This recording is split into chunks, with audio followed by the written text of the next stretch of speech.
जय हिंद एवरीवन। इसके पहले वाले लेक्चर में यानी लेक्चर नंबर 7 में हम लोग विजयनगर साम्राज्य को कंप्लीट कर चुके हैं। आज है लेक्चर नंबर 8 जिसमें हम लोग भक्ति आंदोलन को कंप्लीट करने जा रहे हैं। हम लोग पढ़ रहे हैं मध्यकालीन भारत। मध्यकालीन भारत में सारा क्लियर कर चुके हैं 7वां लेक्चर तक, विजयनगर साम्राज्य तक। आज हम लोग भक्ति आंदोलन को भी निपटा देंगे। चलिए स्टार्ट करते हैं। भक्ति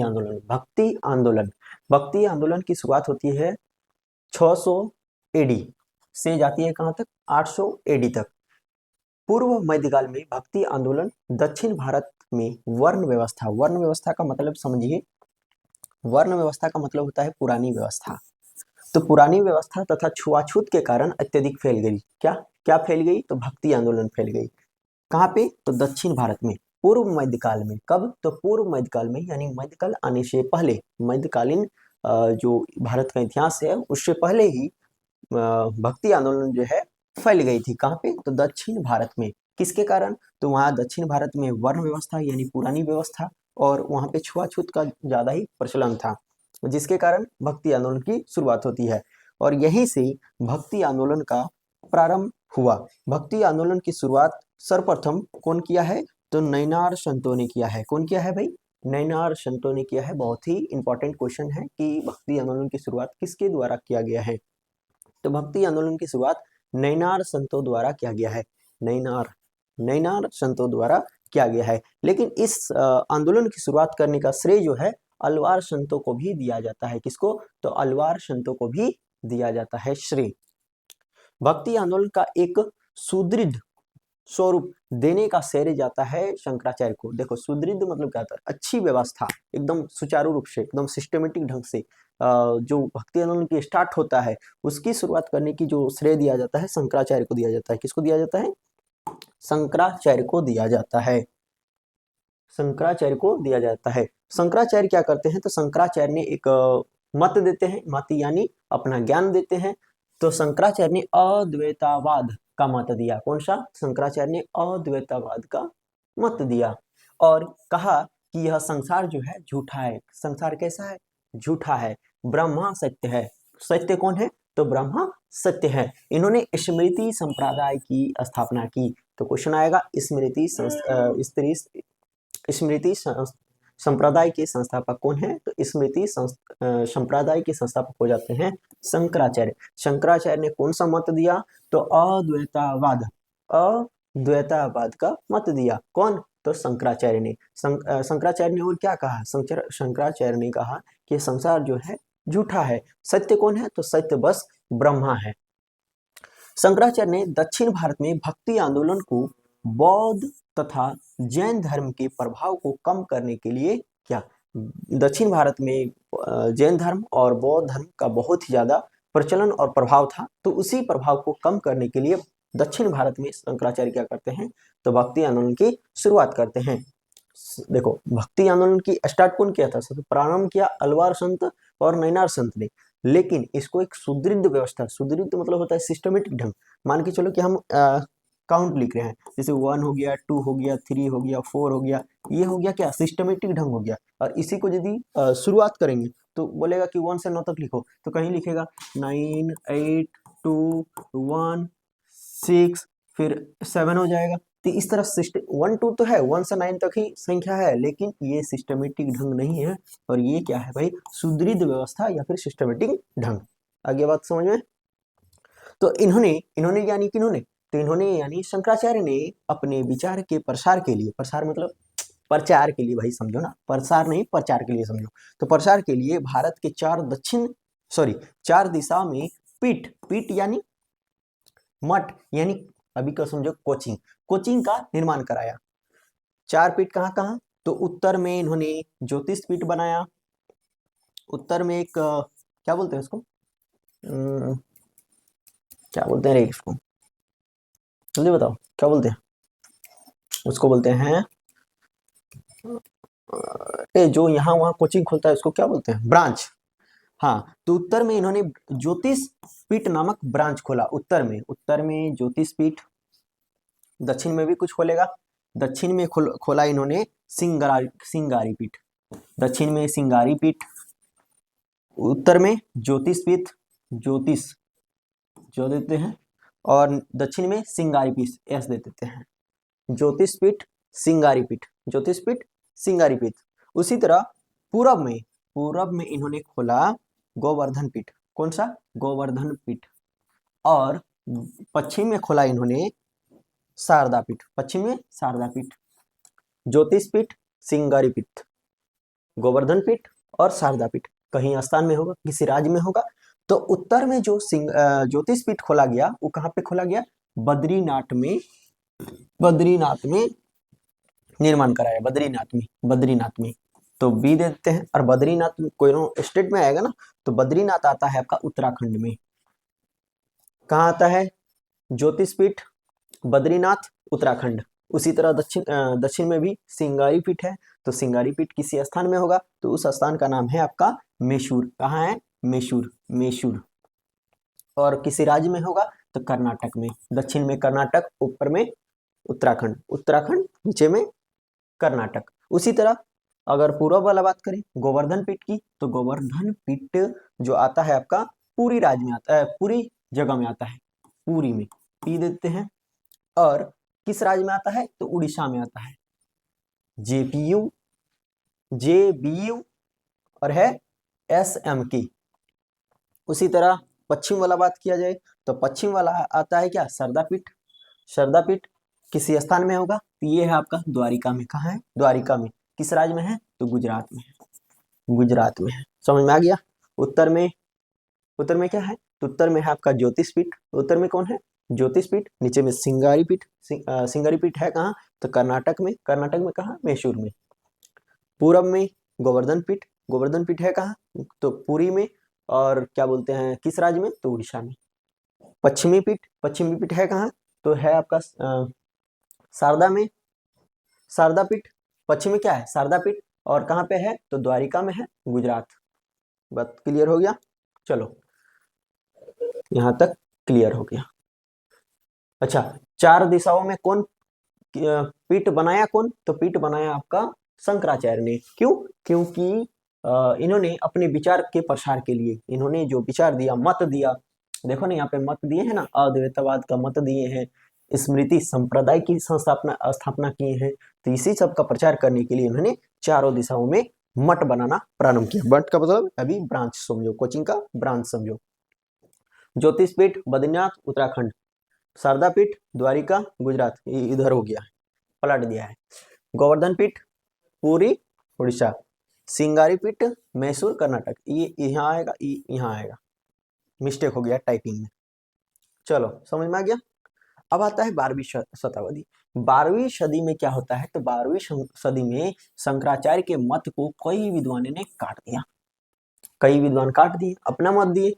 तो एक आया माधवाचार्य। कौन आते हैं? माधवाचार्य ने शंकराचार्य के मत को काट दिया और इन्होंने दिया द्वैतवाद का सिद्धांत। कौन सा वाद? तो द्वैतवाद का सिद्धांत। क्वेश्चन आता है द्वैतवाद का सिद्धांत कौन दिया? द्वैतवाद का मत कौन दिया? तो दिया माधवाचार्य ने। कौन दिया? माधवाचार्य ने। किसी संप्रदाय की स्थापना करेंगे तो इन्होंने खोला ब्रह्म संप्रदाय। किस संप्रदाय के संस्थापक हैं? ब्रह्म संप्रदाय की। कौन है? तो माधवाचार्य। कौन सा मत दिया? द्वैतवाद मत दिया, द्वैतवाद मत दिया। आगे समझ में? चलो आगे देखो।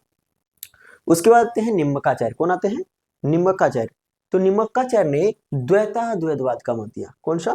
द्वैतवाद का मत दिया। कौन? तो निम्बकाचार्य ने। कौन संप्रदाय खोलेंगे? तो सनक संप्रदाय की स्थापना की। तो सनक संप्रदाय के संस्थापक निम्बकाचार्य। द्वैतवाद को के मत को कौन दिया? तो निम्बकाचार्य।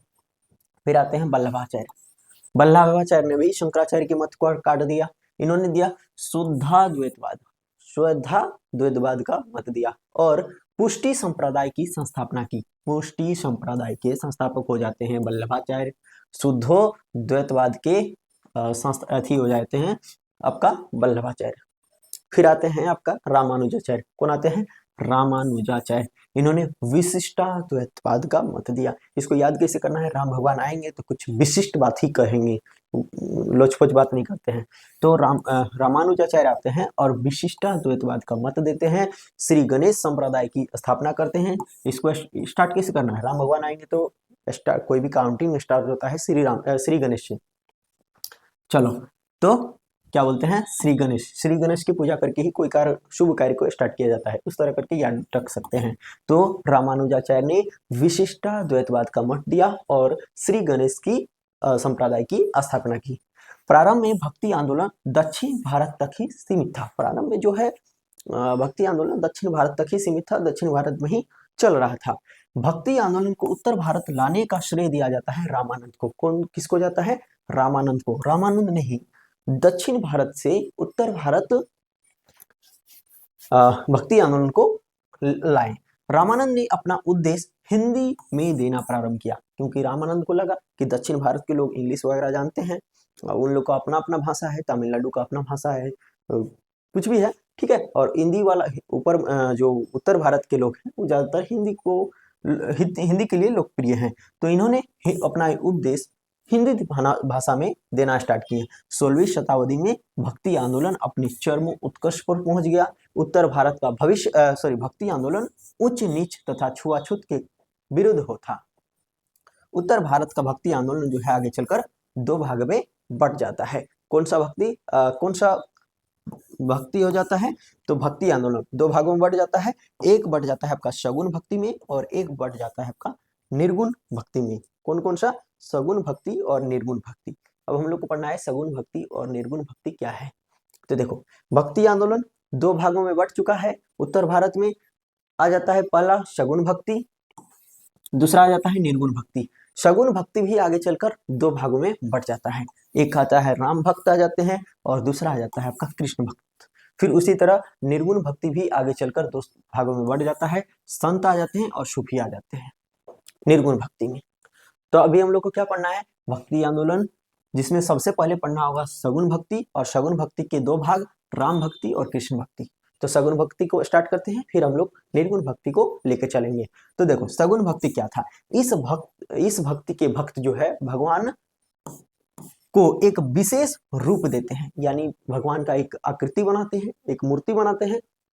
वे भगवान की मूर्ति या चित्र बनाते हैं और उसकी पूजा क्या करते हैं। जैसे हम लोग क्या करते हैं, तो हम लोग भगवान की, देखो ना, अभी सरस्वती पूजा आने वाला है फरवरी में या फिर जनवरी में, तो हम लोग माता सरस्वती का मूर्ति क्या बोलते हैं बनाते हैं, फिर उसका पूजा क्या करते हैं। तो हम लोग आएंगे सगुण भक्ति में, सगुण भक्ति में आएंगे।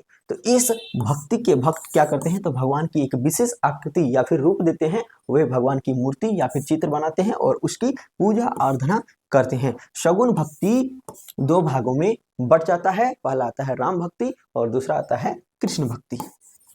समझ में आ गया? अब देखते हैं राम भक्ति वाले लोग। किसको देखना है? राम भक्ति वाले लोग।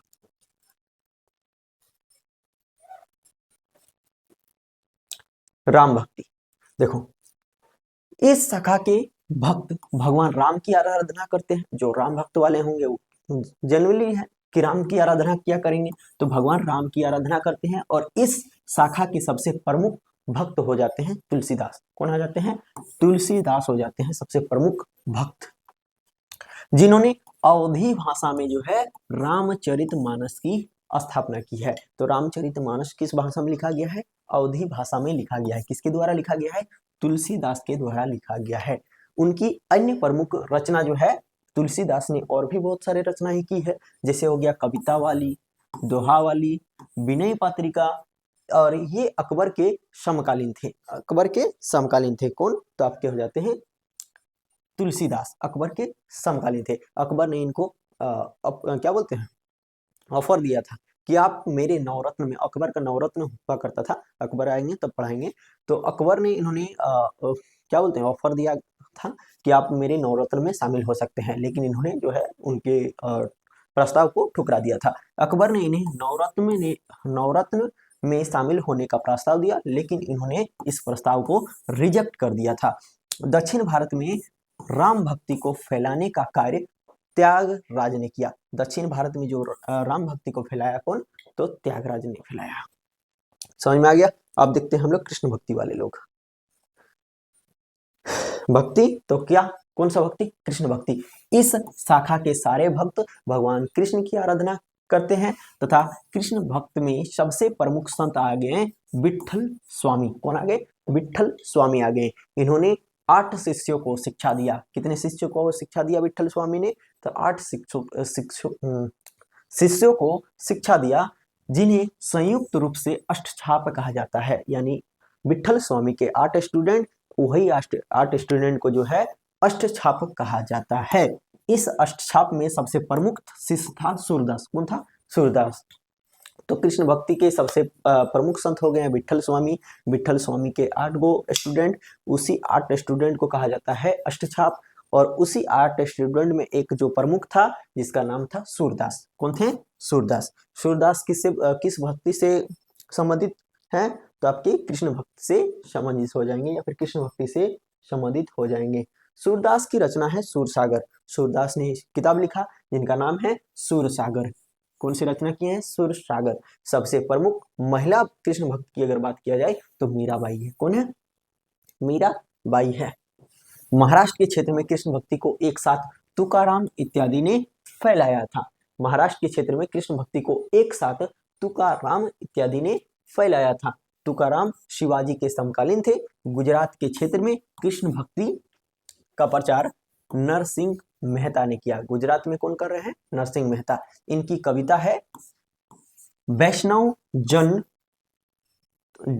जन तो तेने कहिए। वैष्णव जन तो तेने कहिए। और यह जो है, यह गीत आपका महात्मा गांधी का पसंदीदा गीत हुआ करता था।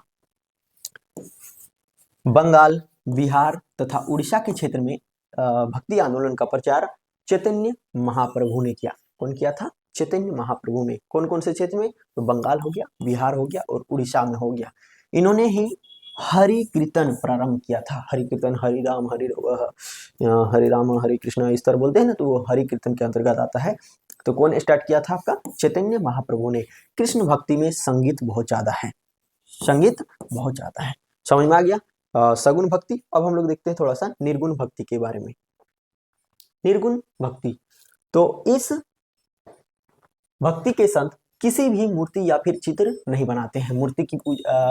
मूर्ति या फिर चित्र नहीं बनाते हैं। कौन? तो निर्गुण भक्ति वाले। वे बिना मूर्ति के ही आराधना क्या करते हैं? निर्गुण भक्ति 2 भागों में बट गया। कौन कौन सा? तो संत भक्ति और दूसरा आ गया आपका सूफी भक्ति। तो संत भक्ति को अब देख लेते हैं पहले, उसके बाद देखेंगे सूफी भक्ति को। तो संत भक्ति के अंतर्गत गुरु नानक, कबीर, धन्ना, सेना और रैदास जैसे संत आते हैं। गुरु नानक की अगर बात किया जाए, गुरु नानक देव, गुरु नानक ये हो जाते हैं प्रथम गुरु। ये हो जाते हैं संत भक्ति के, या फिर संत भक्ति के प्रथम गुरु हो जाते हैं। कौन? गुरु नानक। गुरु नानक का जन्म होता है 15 अप्रैल। कब होता है? 15 अप्रैल 1469 को होता है। कहाँ पे होता है भाई? तलवंडी में होता है भाई। इंपॉर्टेंट क्वेश्चन है, याद रखना है। तलवंडी में गुरु नानक का जन्म 15 अप्रैल 1469 में हुआ था। यह पड़ता है अभी कहाँ पे है? तो यह स्थान इस समय में पाकिस्तान में है, जो ननकाना साहिब के नाम से प्रसिद्ध है। तलवंडी का नाम क्या है? तो ननकाना साहिब। गुरु नानक ने सिख धर्म की स्थापना किया और गरीबों को मुफ्त में भोजन यानी लंगर व्यवस्था शुरू किया था, किंतु यह सुचारू रूप से नहीं था।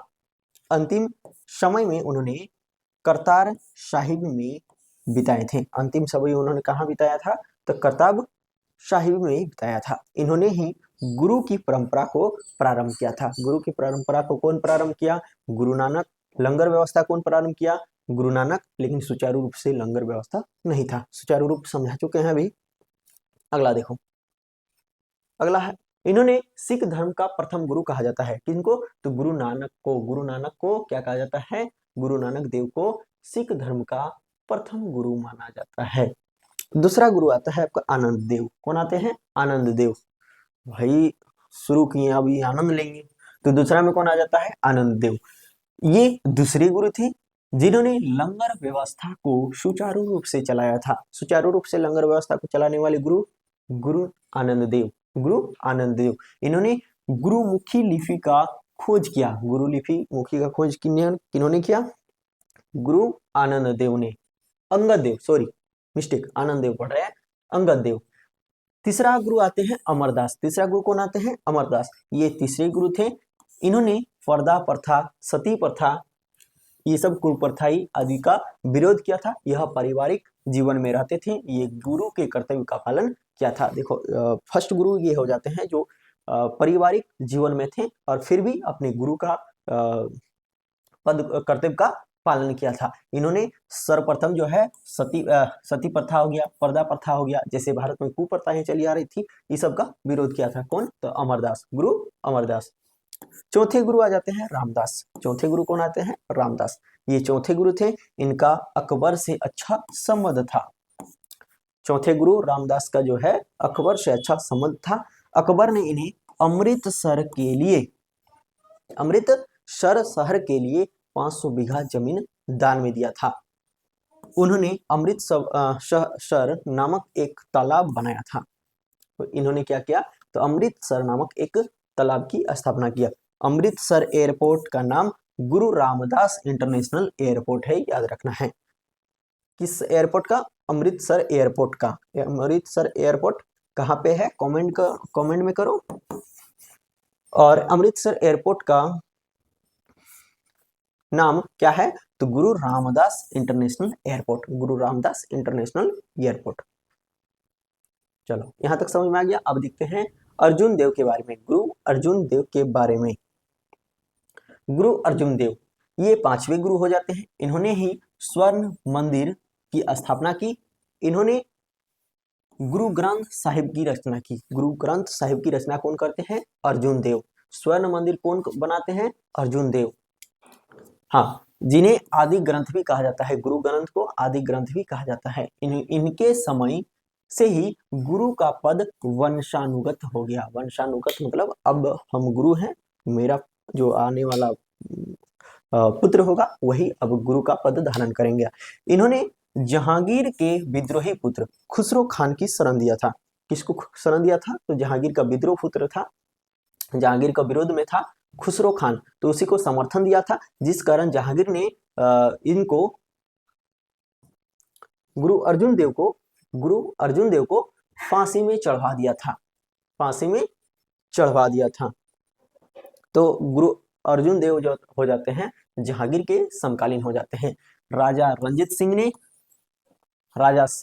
ने हर मंदिर पर सोने की परत चढ़वाया, जिसके बाद हर मंदिर के स्वर्ण मंदिर हो गया। हर मंदिर के स्वर्ण मंदिर हो गया। सिख धर्म में सबसे ज्यादा जोड़ मानवता पर दिया गया। सिख धर्म में जो है सबसे ज्यादा जोड़ जो है मानवता पर दिया गया, नहीं किसी धर्म विशेष पर। और उसके बाद आते हैं छठे गुरु, गुरु हरगोविंद। गुरु हरगोविंद ये छठे गुरु हो जाते हैं, हरगोविंद। इन्होंने अकाल तख्त की स्थापना की। अकाल तख्त की स्थापना किसने किया है? तो गुरु हरगोविंद ने किया है। नगड़ा बजाने की परंपरा गुरु हरगोविंद ने ही शुरू किया है। फिर अगला गुरु आ जाता है आपका गुरु हरिराय। गुरु हरिराय ये आपके 7वें गुरु हो जाते हैं। इनका मुगल बादशाह दारा सिको से अच्छा संबंध था। ऐसा कहा जाता है कि दारा सिको के साथ इनका अच्छा संबंध था गुरु हरिराय का। अगला गुरु आ जाते हैं गुरु 8वें नंबर के गुरु हरिकिशन। गुरु हरिकिशन आ जाते हैं, ये 8वें गुरु हो जाते हैं। और इनका कार्यकाल बहुत ही छोटा था, इनकी मृत्यु चेचक के कारण हो गया था। गुरु 9वें गुरु हो जाते हैं गुरु तेग बहादुर। 9वें गुरु कौन हो जाते हैं? गुरु तेग बहादुर। ये 9वें गुरु थे। इन्होंने औरंगजेब के विद्रोही पुत्र अकबर द्वितीय को शरण दिया था। एक तो हो गए गुरु अर्जुन देव जिन्होंने जहांगीर के बेटे को शरण दिया था, जहांगीर के बेटा। और गुरु तेग बहादुर जो है औरंगजेब के विद्रोही पुत्र था अकबर द्वितीय, और इनको शरण दिया था, जिसके कारण औरंगजेब ने इन्हें इस्लाम धर्म कबूल करवाने को कहा, लेकिन इन्होंने इस्लाम धर्म कबूल नहीं किया, जिस कारण औरंगजेब ने दिल्ली चांदनी चौक पर हत्या कर दी, जहां आज शीशगंज गुरुद्वारा है। समझ में आ गया? हाँ, चलो अगला देखो। अगला गुरु हो जाते हैं गुरु गोविंद सिंह। कौन हो जाते हैं? गुरु गोविंद सिंह। ये 10वें गुरु थे तथा अंतिम गुरु थे। इनका जन्म 26 दिसंबर 1666 को हुआ था। कब हुआ था? 26 दिसंबर 1666 को। कौन से गुरु का? गुरु गोविंद सिंह का। ये 10वें गुरु तथा अंतिम गुरु थे। किंतु इनको प्रारंभिक शिक्षा दीक्षा जो है अमृतसर में हुई थी और इसके बाद गुरु का पद समाप्त कर दिया गया।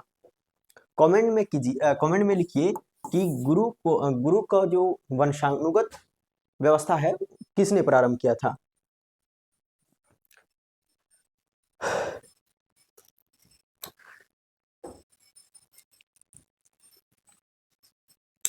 गुरु गोविंद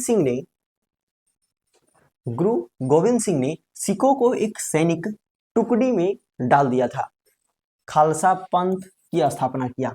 गुरु गोविंद सिंह ने इन्होंने 5 कारवार की स्थापना किया। 5 कारवार इस प्रकार हैं कि केस, कंधा, कृपान, कक्ष, कड़ा रखना अनिवार्य कर दिया। इनका कहना था कि केस रखना है, कंघा रखना है, कृपान रखना है, कक्ष और कड़ा रखना अनिवार्य है।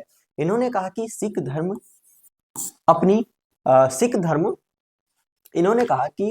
अपनी बाल कभी नहीं दिखाएंगे किसी को।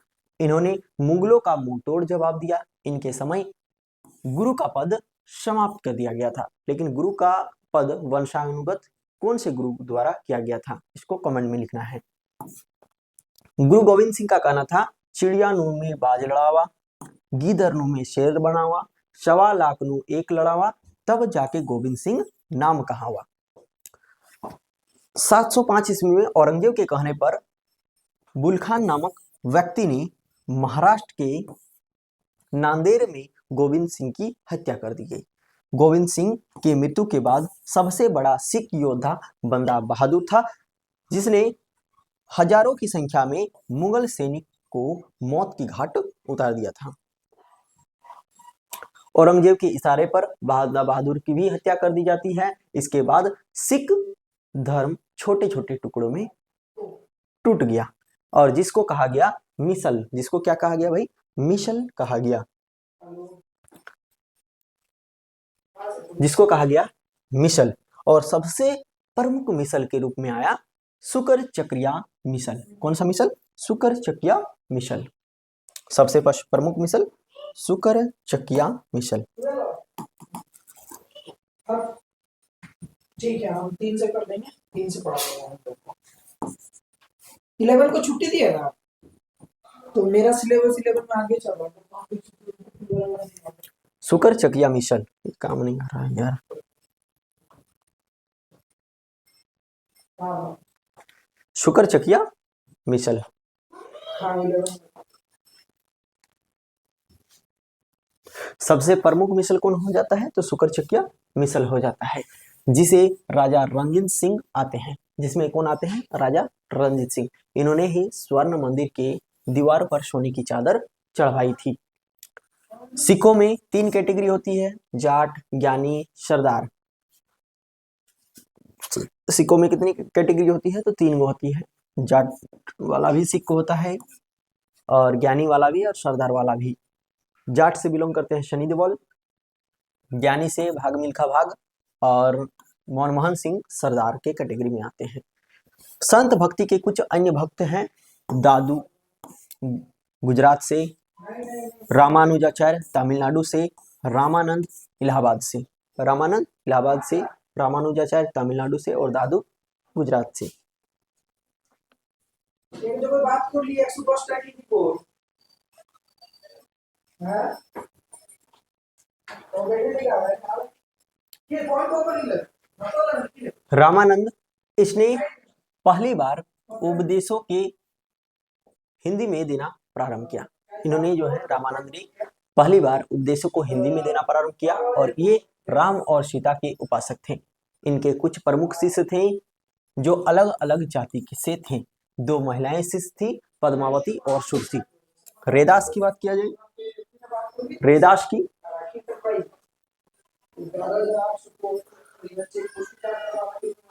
एक मिनट रुको।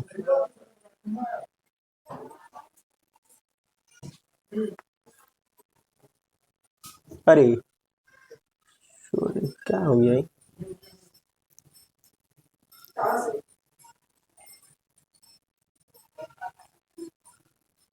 अच्छा तो देखो नहीं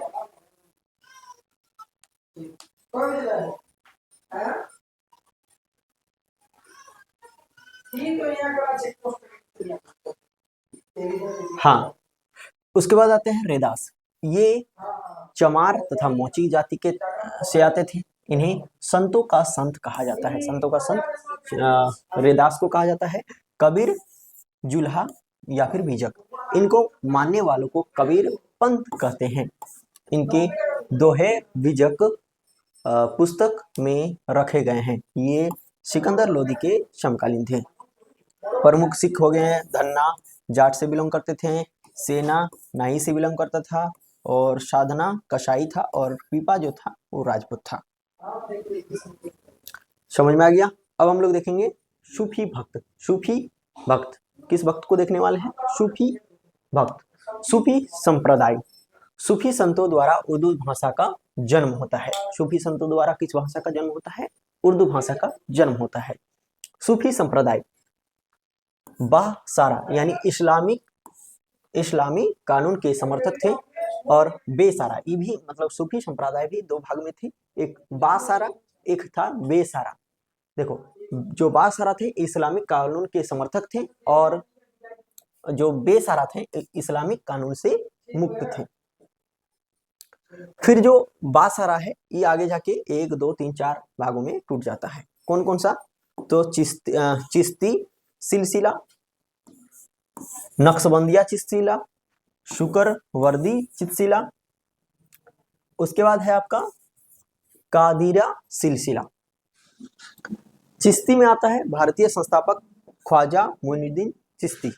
चिश्ती संप्रदाय की स्थापना ख्वाजा मोइनुद्दीन चिश्ती। उसी तरह नक्शबंदी सिलसिला, इसके संस्थापक हो जाते हैं ख्वाजा बहाउद्दीन। और शुक्रवर्दी सिलसिला के संस्थापक हो जाते हैं शहाबुद्दीन सुहरावर्दी। और कादारी सिलसिला के संस्थापक हो जाते हैं शेख अब्दुल कादिर जलानी। शेख अब्दुल कादिर जलानी।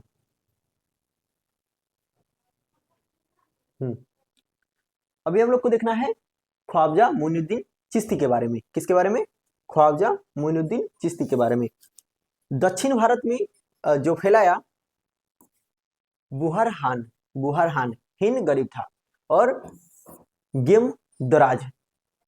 जबकि उत्तर भारत में जो फैलाने का श्रेय दिया जाता है ख्वाजा बख्तियार काकी को, बाबा फरीद को, हजरत निजामुद्दीन औलिया जिसको फरीद के शिष्य थे, और हजरत अलाउद्दीन साबिर निसरुद्दीन चिराग ए देहवाली। चलिए इसको एक एक करके पढ़ते हैं। सूफी शब्द जो है वो अरबी भाषा का सफा से बना हुआ शब्द है।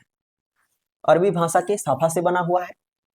पहले सूफी संत के रूप में मैसूर हल्लज का नाम आता है। किसका आता है? मैसूर हल्लज का नाम आता है। इन्होंने अनहलत की उपाधि धारण की थी, जिसका मतलब होता है ईश्वर से मिलने वाला। अनहलत का मतलब क्या होता है? ईश्वर से मिलने वाला। सबसे पहले संप्रदाय चिश्ती संप्रदाय थी। सबसे पहली संप्रदाय जो थी वो कौन सी थी? चिश्ती संप्रदाय थी। भारत में इसकी स्थापना का श्रेय दिया जाता है किसको? तो ख्वाजा मोइनुद्दीन चिश्ती को। ख्वाजा मोइनुद्दीन चिश्ती को। इन्होंने अपना केंद्र जो है राजस्थान के अजमेर को बनाया हुआ था। चिश्ती संप्रदाय के संत हो जाते हैं उदारवादी, विनम्र होते हैं, ये कट्टर नहीं होते हैं। चिश्ती संप्रदाय के संत। मोइनुद्दीन चिश्ती के गुरु थे उस्मान हारूनी। कौन थे? उस्मान हारूनी। मोइनुद्दीन चिश्ती के सबसे जो बड़े प्रिय शिष्य थे ख्वाजा बख्तियार काकी थे। बख्तियार काकी के शिष्य हो जाते हैं बाबा फरीद कुतुबुद्दीन ऐबक। बाबा फरीद के उपदेशों को गुरु ग्रंथ साहिब में रखा गया है। कहाँ पे? गुरु ग्रंथ साहिब में रखा गया है। किसके उपदेश को? बाबा फरीद के। बाबा फरीद के सबसे प्रिय शिष्य हो जाते हैं निजामुद्दीन औलिया। निजामुद्दीन औलिया के बारे में पढ़ा चुके हैं। ये 7 सुल्तानों का काल देखे हुए थे। निजामुद्दीन औलिया के बारे में कहा जाता है कि इन्होंने 7 सुल्तानों का काल देखा था। निजामुद्दीन औलिया के सबसे प्रिय शिष्य हो जाते हैं अमीर खुसरो। निजामुद्दीन औलिया तथा अमीर खुसरो दोनों का मकबरा कहाँ पे है? दिल्ली में स्थापित किया हुआ है। अकबर के समकालीन सूफी शेख सलीम चिश्ती थे और इन्हीं से प्रभावित होकर अकबर ने अपने बेटे का नाम सलीम रखा हुआ था, जो आगे चलकर जहांगीर के नाम से प्रसिद्ध हुआ। ख्वाजा मोइनुद्दीन चिश्ती द्वारा चलाए गए संप्रदाय को चिश्ती संप्रदाय कहते हैं। यह भारत का सबसे बड़ा सूफी संप्रदाय था। उसके बाद आता है सुहरवर्दिया संप्रदाय। सुहरवर्दिया संप्रदाय के संस्थापक हो जाते हैं कौन? तो इसके संस्थापक हो जाते हैं बहारुद्दीन जाकारिया। कौन होते हैं? बहारुद्दीन जाकारिया हो जाते हैं। इन्होंने अपना केंद्र पाकिस्तान के मुलाना को बनाया था। इस शाखा के सूफी कठोर व्रत का पालन नहीं करते हैं, बल्कि सामान्य जीवन जीते हैं। फिर आता है फिरदौसी संप्रदाय। फिरदौसी संप्रदाय के संस्थापक हो जाते हैं याहिया मेनारी।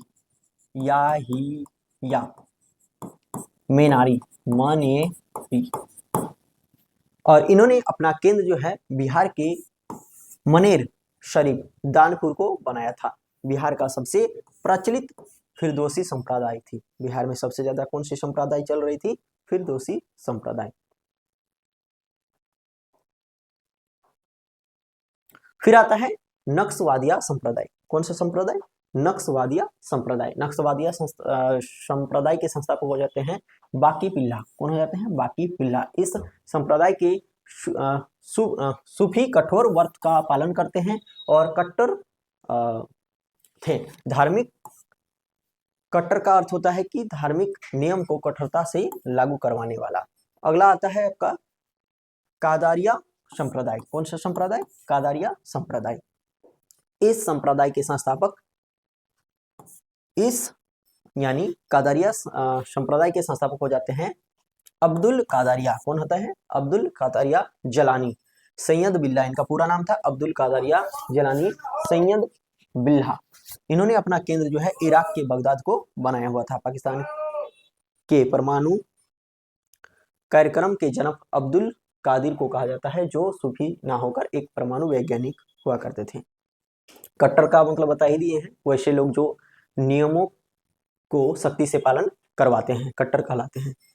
चलो खत्म हो गया आपका भक्ति आंदोलन। मिलते हैं नेक्स्ट क्लास में, तब तक के लिए जय हिंद।